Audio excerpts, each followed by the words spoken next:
ArtSchool Records presents On the Green Couch.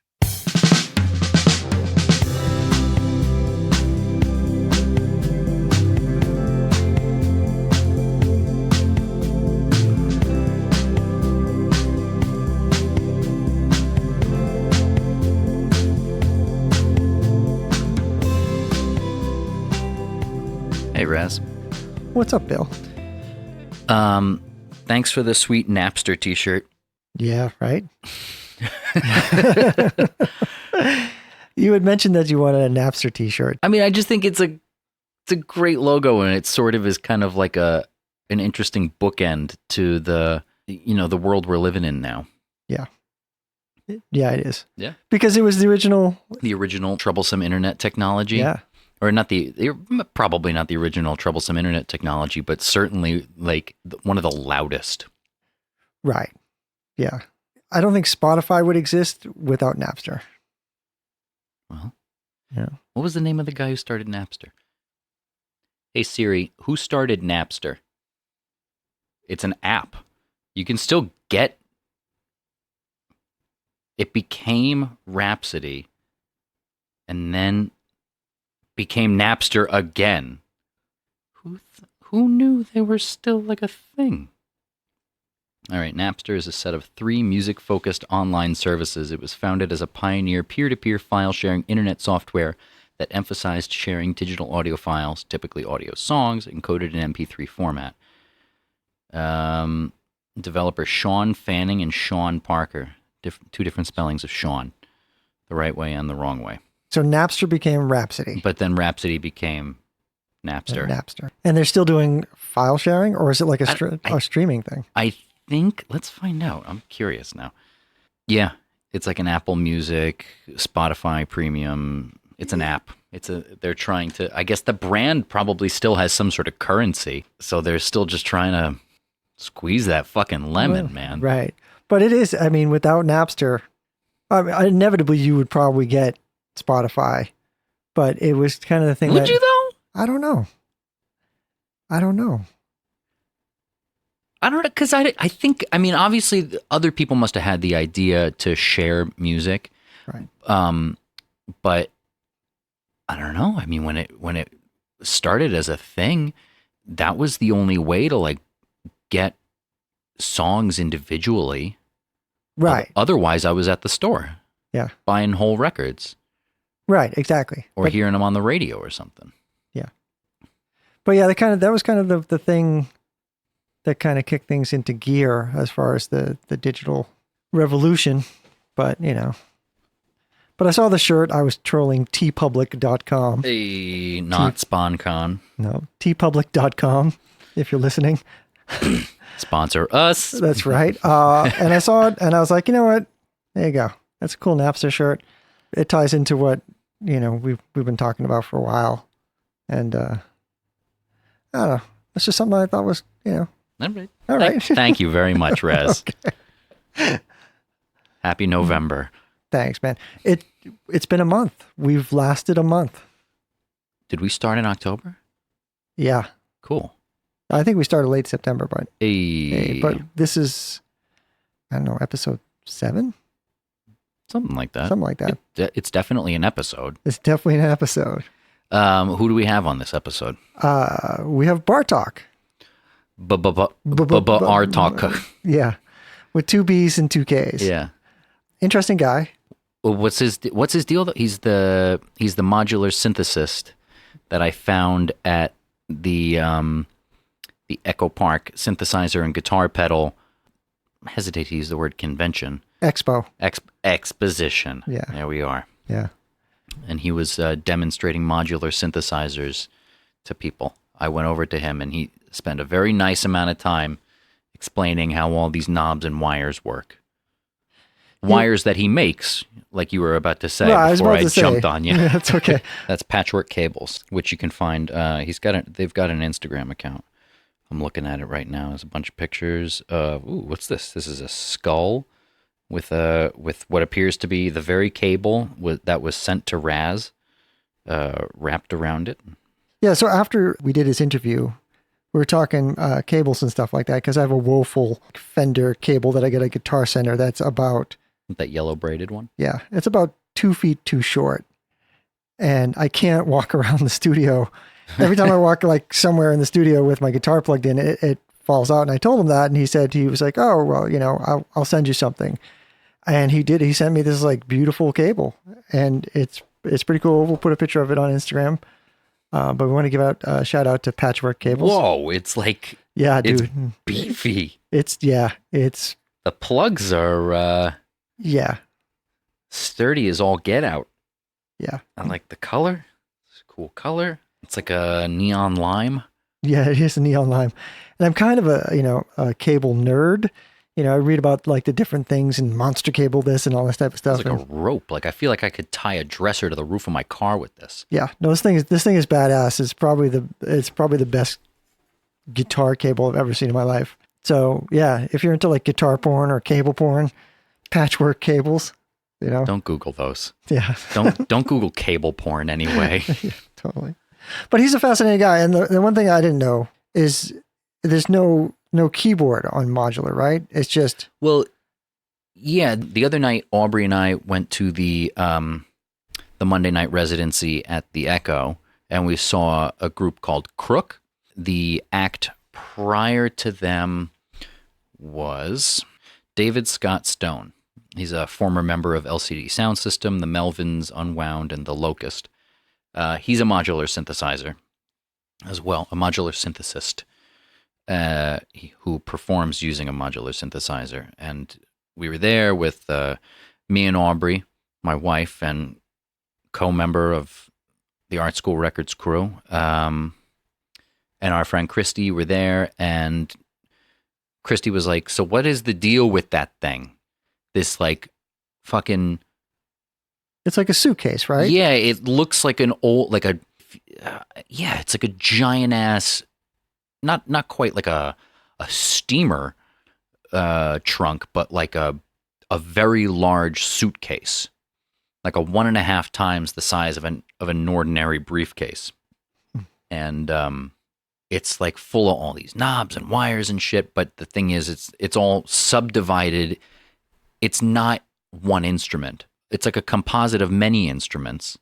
Right. So it's not like a traditional synthesizer where you start playing the keys and sounds come out. It's right.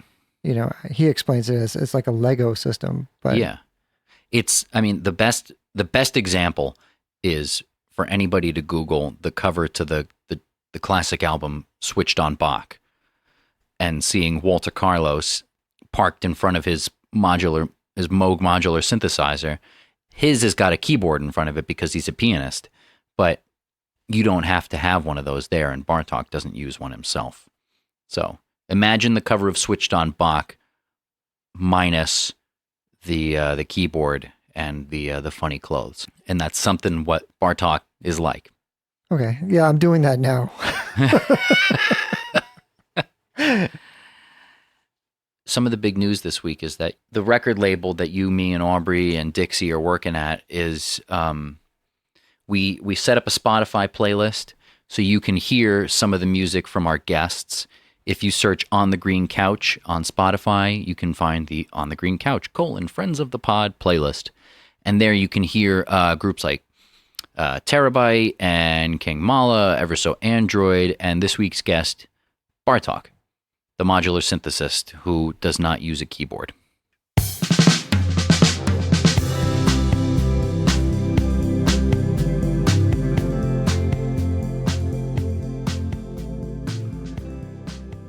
So, Bbartokk was born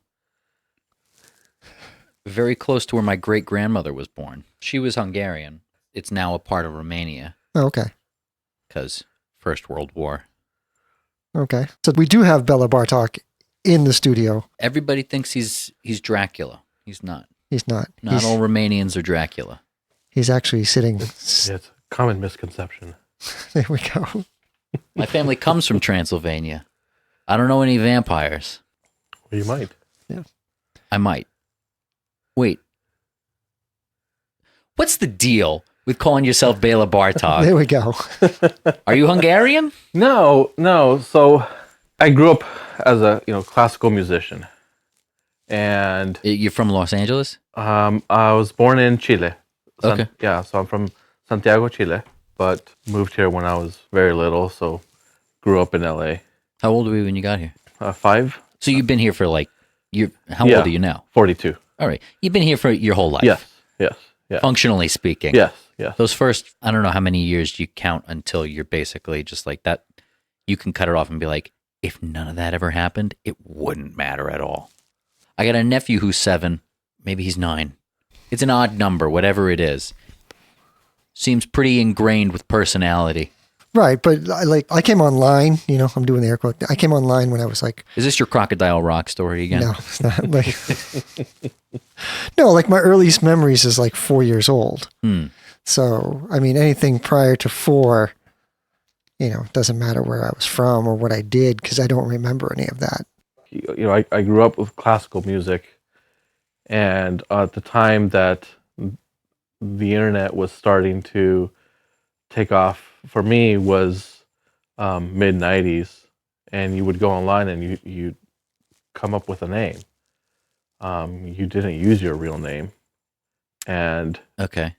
so I started using Bbartokk with 2 Ks because Bbartokk with 1 K was taken. and then that just morphed into Bbartokk with 2 Bs and 2 Ks, and I've just stuck with it. So that's This is like a super pedestrian origin story. It's so I love it. It's great. I'm sorry, I wasn't. No, it's cool. It's cool. I mean, it's all right, but it's like you had no particular. Did you have like a particular? It's like you could have used like Brahms with 2 Bs, or like Schoenberg with like 3 CHs or something. Right. I don't know. Beethoven with 4 Es or something. Yeah. Yeah. I just really, also like Bartok's music, Bartok's chamber music. Okay. So My early 90s screen name was like Rock Savage. That's like my AOL name or something. I just remember that. Anyways, nothing to add to any of that. So, Listeners, if you'd like to tell us about your old screen names, please write to us at info@artschoolrecords.com. you grew up in Los Angeles. yes. And when did you start getting into, you say you were classically trained. When did you start your musical career? Or not career, just your musical life?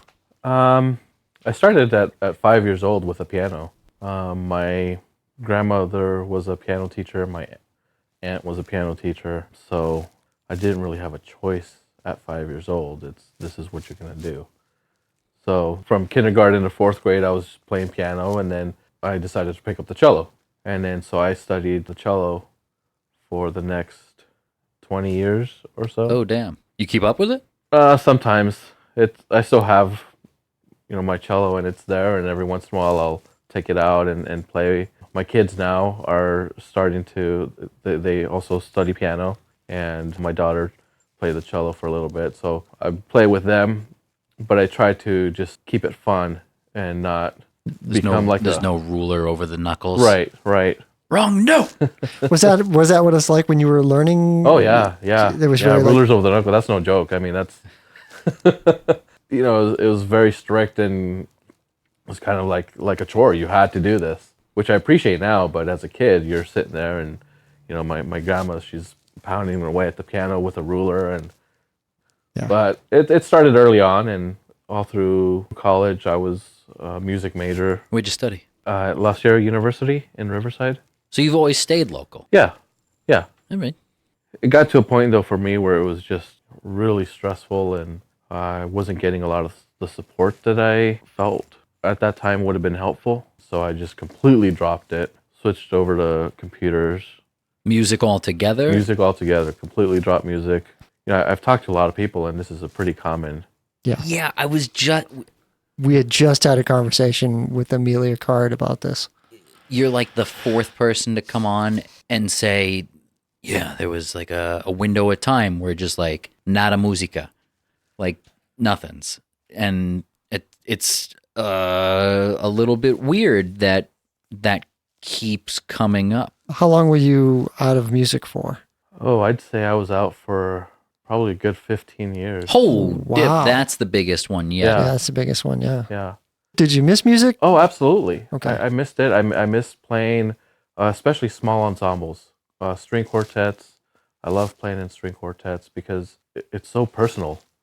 And when you're playing with 3 other people and you learn exactly, how they are, how they behave, you learn their mannerisms, and you communicate with each other without ever saying anything. So what was it about? Like, how did you pick the cello? Did you just kind of look around and go, that's the one I want to play? So again, growing up in a musical family, we would go to concerts all the time, go see, LA Philharmonic, and the cello always just spoke to me. So even I remember being, 6 years old and saying I want to play the cello, but the rule was you need to learn piano first. And once I got to 4th grade, they're like, okay, you can pick another instrument. Yeah, I was about in 4th grade when I picked my first instrument, and I started playing drums, and it wasn't because drums spoke to me. I just thought all the cool guys were playing drums in the band. So I looked around and everybody was like, no. And I looked over the drum line. I was like, oh man, these guys are cool. I'm going to go hang out with them. So I chose drums, which is great because I never had to learn to read music or anything like that. I just, they gave me some sticks and told me to beat on things. I'm like, yeah, okay, I can do this. So I bypassed that whole learning music thing. Like, I think I skated into musicianship just by not learning music, by just kind of going, all right, I'll learn rhythm. Because I'm always curious how people pick the instrument that initially talks to them. So I know Raz, I know you play, but Bill, do you play? Yeah. Okay. Bill's more closer to what you do. Bill's very electro. Okay. He says he plays bass, but he's a multi-instrumentalist as well. It's a wacky jump that you make. It sounds like right. So you're out of music right for 15 years. Right. And then something must have happened. I have a good friend who I met in college doing the IT thing. That's what I ended up doing, is working on the computers and networks and that stuff. That's what you do for work? Yeah. The daytime gig? Yes. So I met him, and we've kept in touch since then. And he was into always, the DJ stuff, and that was his kind of deal. And a couple years ago, I noticed that he was posting on Instagram these pictures of circuit boards with knobs and some weird stuff. And so that went on for a while. And finally, one day I was like, okay, what is this? What are you doing? So he started talking to me about modular synthesizers and what that was. And so I started looking into it. And what I loved about it was the idea that I could build my own instrument, customize it to what I wanted. And also I saw it as a way of getting back into music with something that I could do by myself at home. Because with the cello, I've lost contact with, all the people that I knew that played violin and viola and the pianist. And there was no getting the band back together. Right, and that wasn't going to happen. And so with Modular Synthesizer, it was a way to come back to my musical roots. How long ago was that? That was about 2 years ago. Oh, wow. Okay. Yeah. Wow, so you're back in. Yeah. So did you actually start building your own synthesizers and stuff like that? Yeah, so I what I focus on is, the Eurorack modular, which is a specific size of modular equipment. There's different formats out there. And, I picked that because that's what he was doing. And it was a way for him to kind of guide me in saying, look for this type of equipment or gear or module. And I've slowly, through the last 2 years, I really like the DIY aspect.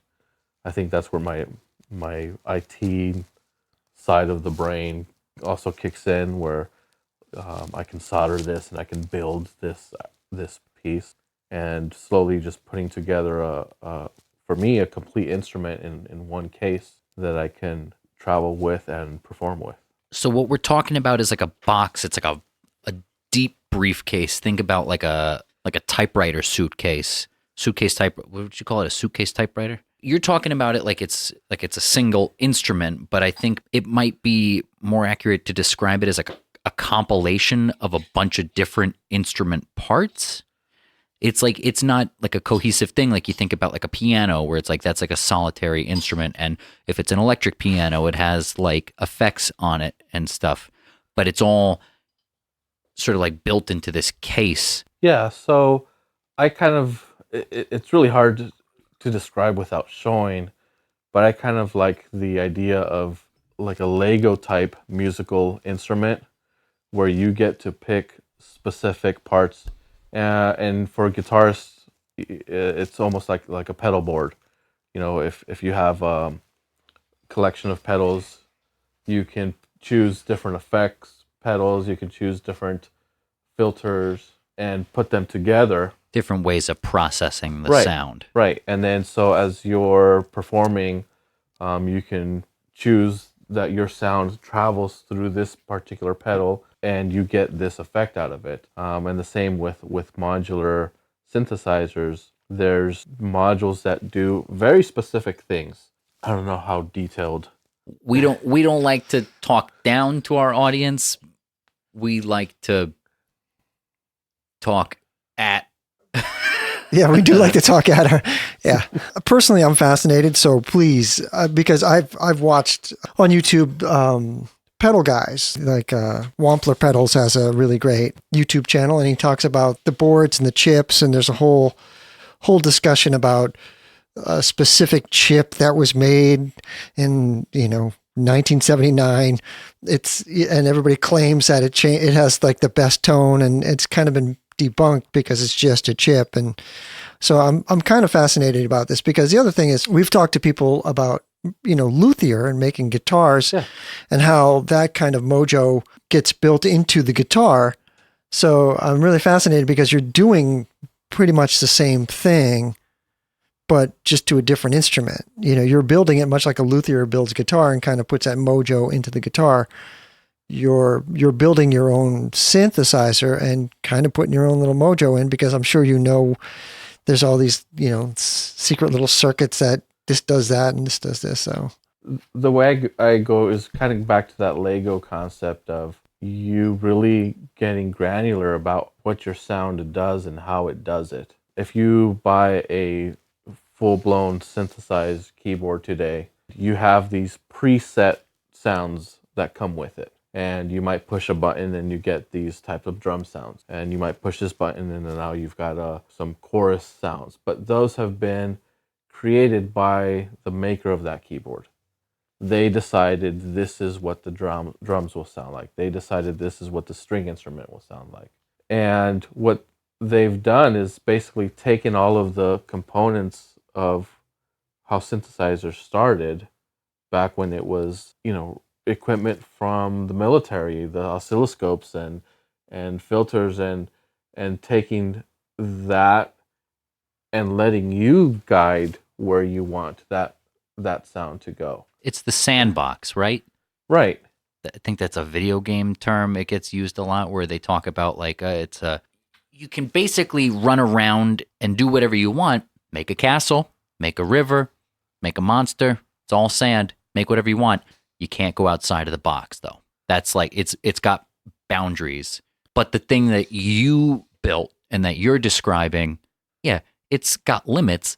But you built the fucking frame of the sandbox. Right. So you could, in your initial concept and planning and design of it, you could have made it like a sandbox that was the size of a football field, or it fits in your pocket or whatever. It's wholly within your control. Exactly. I do think it's an interesting thing that you talked about. Like if you do go buy like a synthesizer, one with sounds, and they've already predetermined what those are going to sound like, not based on the casing or anything like that. Because, guitars, even drums, they have a sound based on the wood and the casing and stuff like that. But it's not really decided by somebody going, oh, this is what it's going to sound like. It's just a byproduct of the actual. Acrylic sounds like this. Right. Maple sounds like this. Exactly. And that changes from size and stuff. But with the synthesizer, somebody at Roland said, this is what strings sound like. And this is what the kick drum sounds like. I think that's probably the only instrument that has a predetermined thing based on like a human decision. Yes. Like a Les Paul being built, Les Pauls sound different from year to year and model to model. But a synthesizer is really, they go, okay, this is the sound that this Roland is going to make. This is the sandbox. Yeah. So what you choose to do with this music, with your background, maybe we should get an example of that. You've sent us a couple of songs. Is there one of them that you think we should listen to that kind of has a good example of your current sound? That's something I have a hard time describing. People ask me, what kind of music do you play? And I can never answer that question because I don't feel that I'm trying to listen to something and emulate it and say, oh, this is the genre I want. A lot of the stuff, I'm just sitting there patching things, plugging away, and spending a couple of hours, and then I'll hear something and think, okay, that sounds interesting. Let me follow that path. Yeah, I mean, it's a difficult space to try and put name to unless you're familiar with like Morton Subotnick or Wendy Carlos's Sonic Seasonings album, or, just like early electronic music, like Edgar Varèse's like tape work.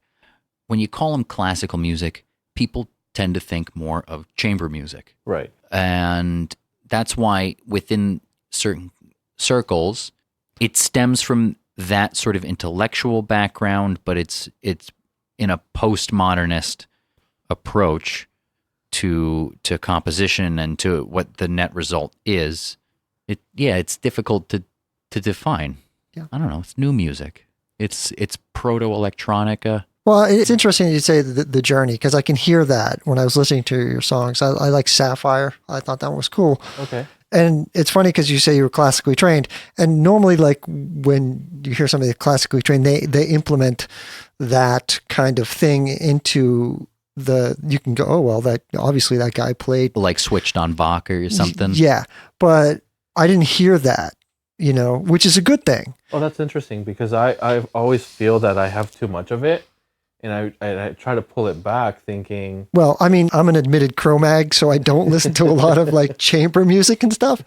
But, to the untrained ear, like I was like, oh, to me, I was telling Bill earlier, I thought that Sapphire almost sounded like the Justice, the French band. That's what they're called, Justice, right?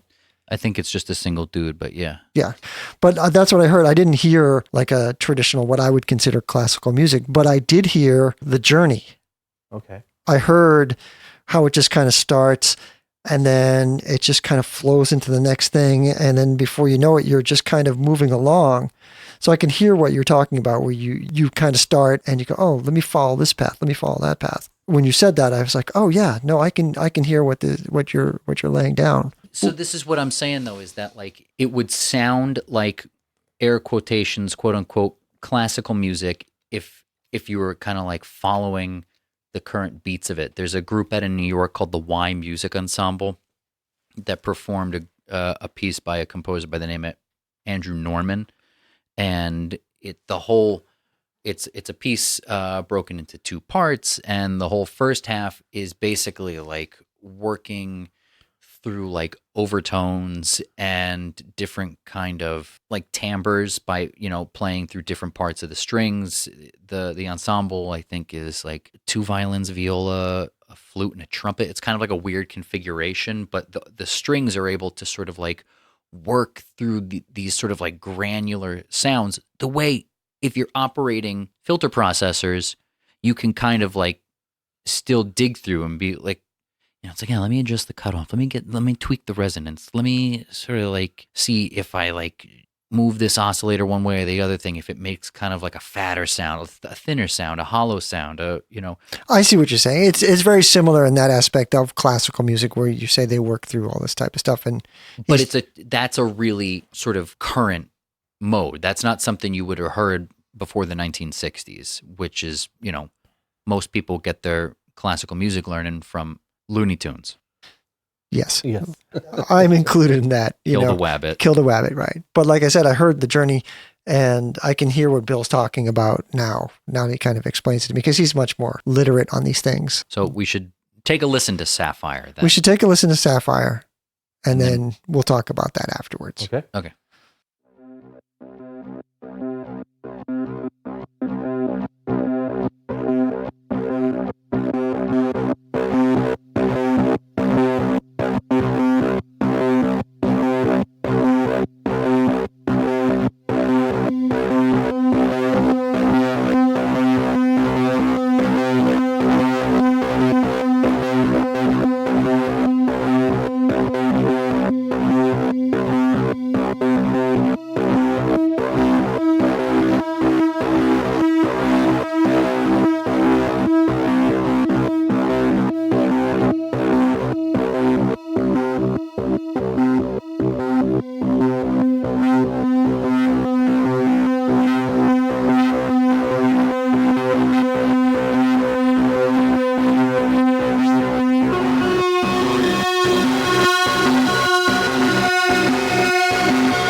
that was Sapphire by our guest Bbartokk. What can you tell us about that song specifically? That I could never play that again.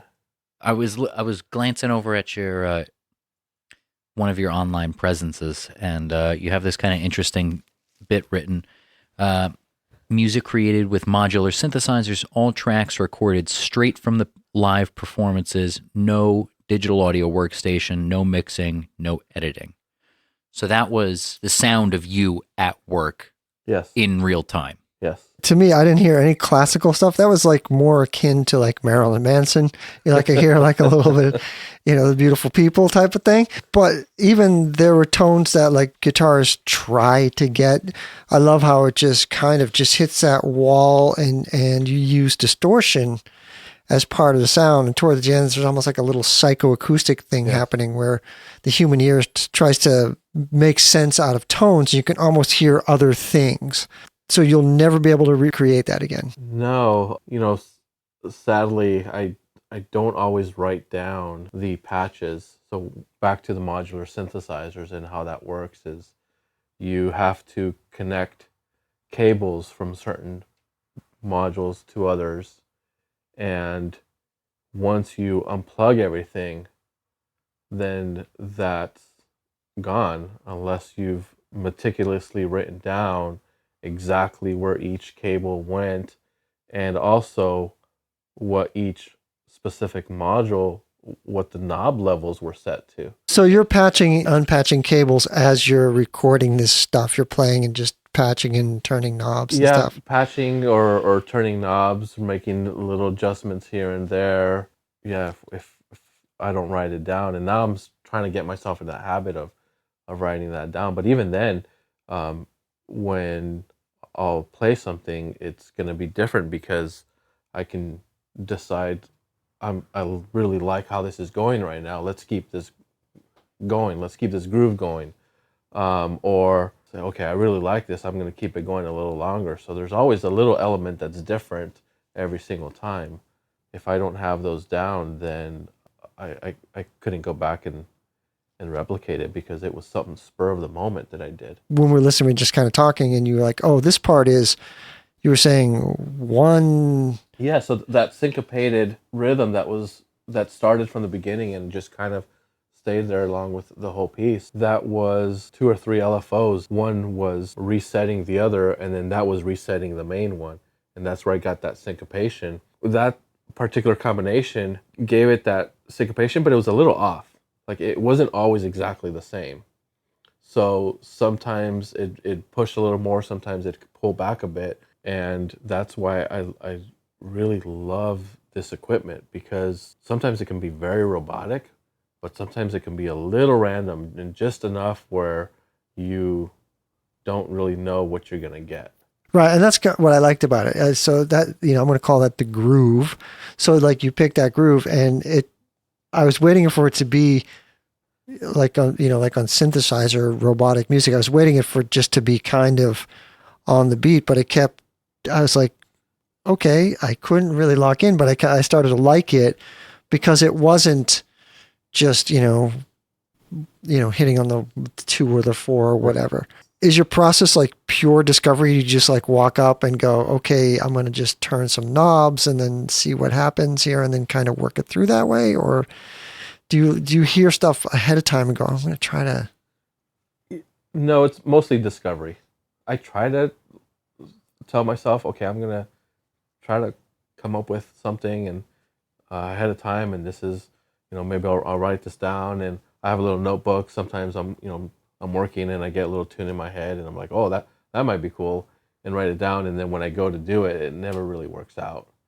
I found that most of the stuff has been just through discovery, playing with something, and then at that point saying, okay, I like that. How can I keep doing that? Or, let me save that and maybe start making minor adjustments to it. So you're definitely a musician, but would you consider yourself a composer? No. Because you come from a capacity to read and write in music. Yes. There's probably, it would be a real challenge to try and annotate this. I could annotate it, but it would take me back to the days of studying music and having to annotate things, Oh, okay. which I hated. So it would become a chore. You know, he says that he comes from like this classical background, but the whole like experimentation, what you were describing, your process is clearly jazz. You know, it's kind of like a jazz technique where you go, oh, let's just kind of, See what happens. yeah, just kind of get in this groove and then just kind of elaborate on it and elaborate on it. And a lot of those great early like jazz recordings, they can't recreate that. I mean, it's just that moment. And that's what I kind of like. It's jazz, but it's not jazz.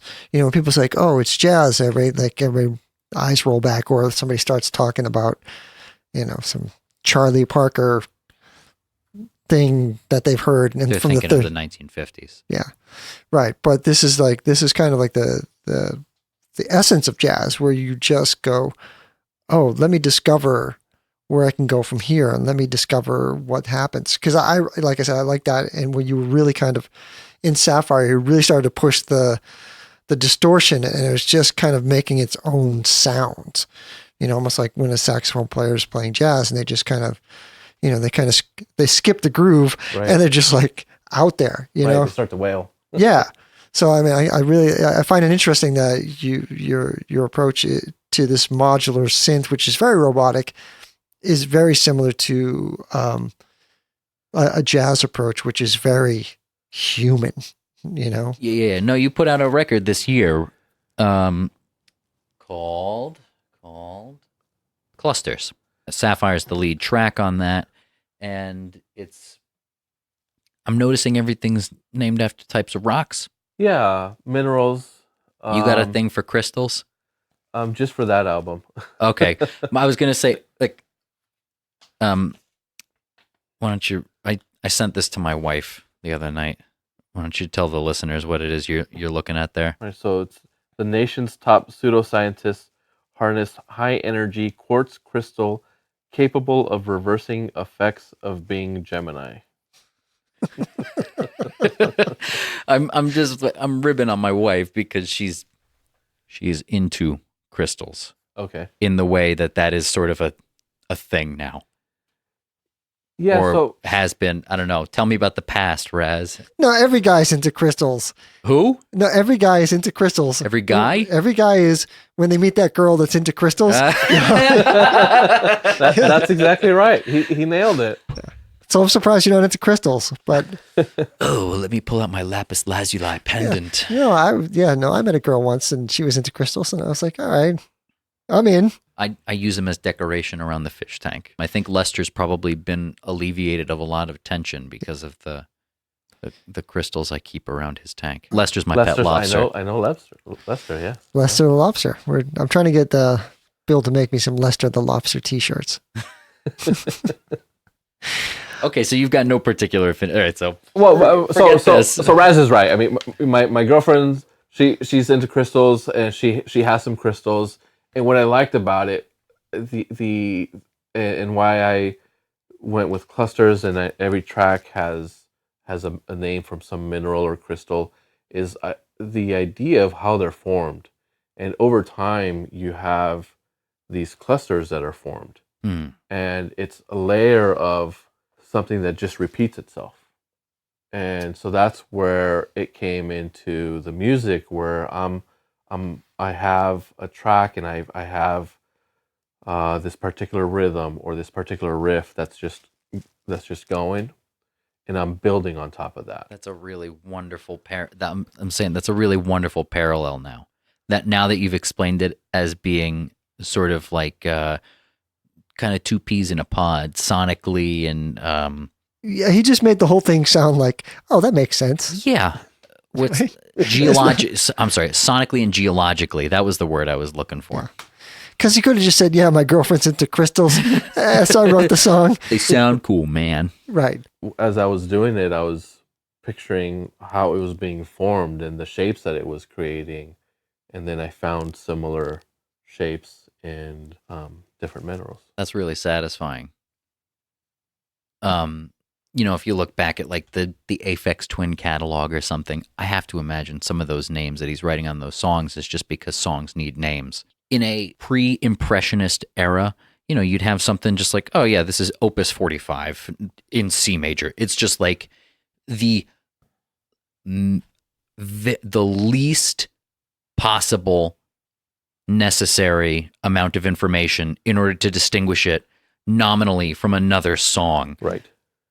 So when you get like past somebody like Debussy and into like a post-impressionistic age where like, oh, he's writing this piece Clouds, and it's like it sounds like drifty because he's thinking about clouds when he's like writing these sort of like sleepy string sections. All of a sudden, songs that have no lyrical or sort of impressionistic content, like Charles Ives has the piece where it's like, oh yeah, this is called Two Marching Bands Approaching Each Other in the Woods. And he splits the orchestra down the middle. One side is playing one march, the other side is playing another march, and the two of them just get louder and louder and louder until they both crescendo, and then they both just get quiet. And so in your mind, you can hear the sound of two marching bands meeting at a crossroads. Yeah. It's so fucking literal. But unless it's like something like that, so it's really great that you gave names to your songs and that those names have purpose. Purposeful music is good art. There's the good art, Raz. There's the good art. There's the good art. Yeah, most of my songs are called untitled.logic. But no, that was a very roundabout way of getting to that. Just trying to sell you good job. Good job. Thank you. Thank you. Yeah. Thank you for doing good stuff. Do you focus on playing live, or you focus more on just kind of recording and releasing? And I focus on playing live. And, I have one idea for, I don't like the word performance piece, but it's like a performance piece. I have in my head mapped out what happens, and I have these patch cables, and I go first to the audience and hand them out, and they all have a number, and I say, okay, pay attention. When your number comes up, you go put that cable in. Having a way of having them interact with the performance and coming up and making that connection, and then changing the knobs on what they connected to see what happens. I'd love to do something like that. And he calls it connections. well, but it ties into what my beef was on the last episode about performing, not for yourself, but for bringing people in. I think that's an interesting thing. That you're much like a singer-songwriter where it's just you and an instrument, even though you don't sing, but as opposed to going like, look at all the cool sounds I can make. The thought was to bring people in to help you make cool sounds. Yeah. I love that idea. That's actually, it's a super cool idea. Yeah, I think it's something I've been mulling in my head for a little over a year now. if you do that, let us know, because I would definitely want to come see that, and hopefully I can get a patch cable. I went to the Modular on the Spot performance at Echo Park Rising. Okay. They had it at what is the name of this? Hey. No. I just want to mention hey in every episode now. Cool. All right. No, they had it at this like boutique-y vintage shop up by the gas station on Sunset that's got all the crazy tile work on the front of it. The We Got It Mart. If you're in Echo Park, you'll know what I'm talking about. Everybody who went in there, and to give them the benefit of the doubt, is a wicked tiny spot in there.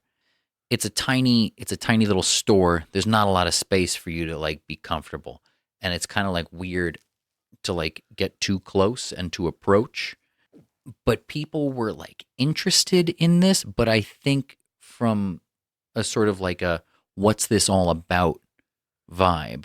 So I don't know. The way you're describing the concept of that piece sounds like it scratches the itch that a lot of people have. Like they're very curious about like, oh, what is this weird mad scientist knob wire music with all these blinking lights and stuff. Like I want to know more about that. What is he doing over there with all of his knobs? Yeah.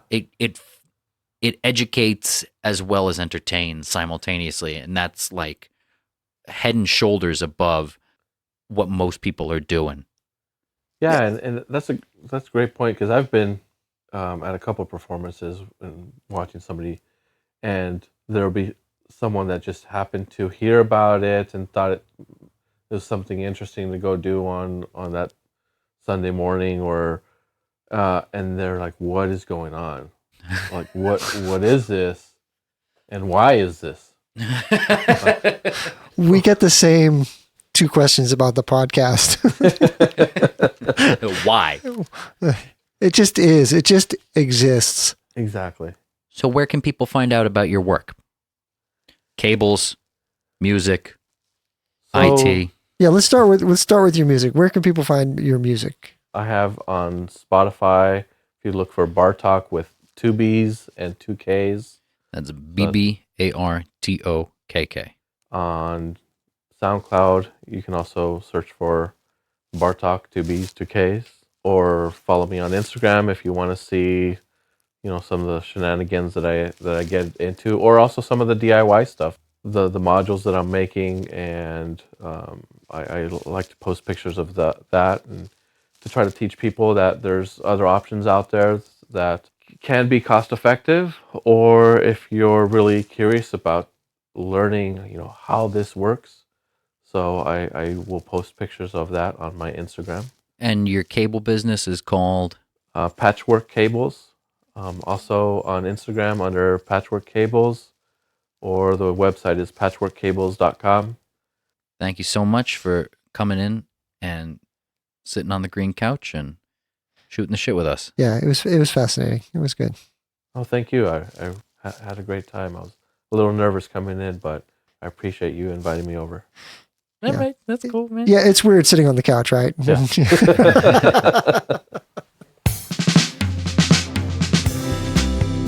On the Green Couch is a production of ArtSchool Records in conjunction with and recorded at Project 4 Studios in Burbank, California.